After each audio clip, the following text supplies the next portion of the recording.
L'importance de l'enseignement. Actes, chapitre 4, verset 18. Les apôtres étaient défendus de parler et d'enseigner au nom de Jésus.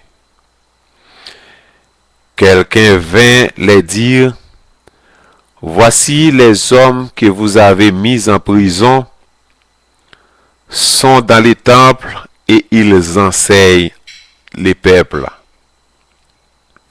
Et chaque jour dans les temples et dans les maisons, ils ne cessaient d'enseigner et d'annoncer la bonne nouvelle de Jésus-Christ. Ceux qui avaient été dispersés allaient de lieu en lieu, annonçant la bonne nouvelle de la parole. Philippe étant descendu dans la ville de Samarie, y enseigna Christ. D'après Actes chapitre 8. Philippe se trouva dans Azote jusqu'à Césarée, toutes les villes par lesquelles il passait. Paul y demeura 1 an et 6 mois, enseignant parmi les Corinthiens la parole de Dieu. D'après Actes chapitre 18.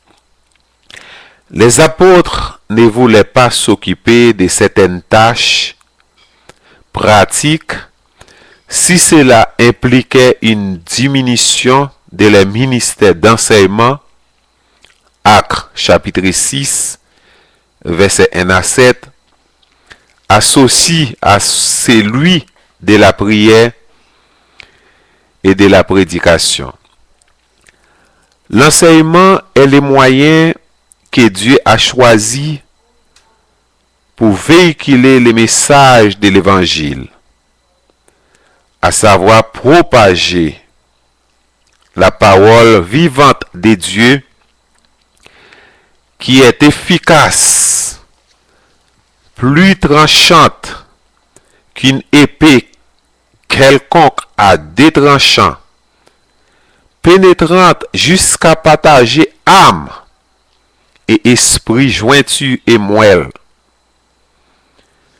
La parole juge les sentiments et les pensées du cœur. Hébreux chapitre 4 verset 12. Excuse-moi de cette expression, chers collègues pasteurs, amis dans le Seigneur qui nous regardent et qui nous écoutent. Une église sans enseignement est une église morte. Ni aucune formation pour bien équilibrer lors de toute tentation. Car la parole de Dieu est inspirée et utile pour enseigner, pour convaincre, pour corriger, pour instruire dans la justice, afin que l'homme de Dieu soit bien formé pour accomplir à toute bonne œuvre. D'après 2 Timothée, chapitre 3, verset 16 à verset 17. Sans la parole, nous ne sommes pas capables d'un peuple qui est bien formé. Sans la parole, pas un bon enseignant, pas un bon prédicateur, pas un bon membre de l'église. Parole plus prière est égale puissance.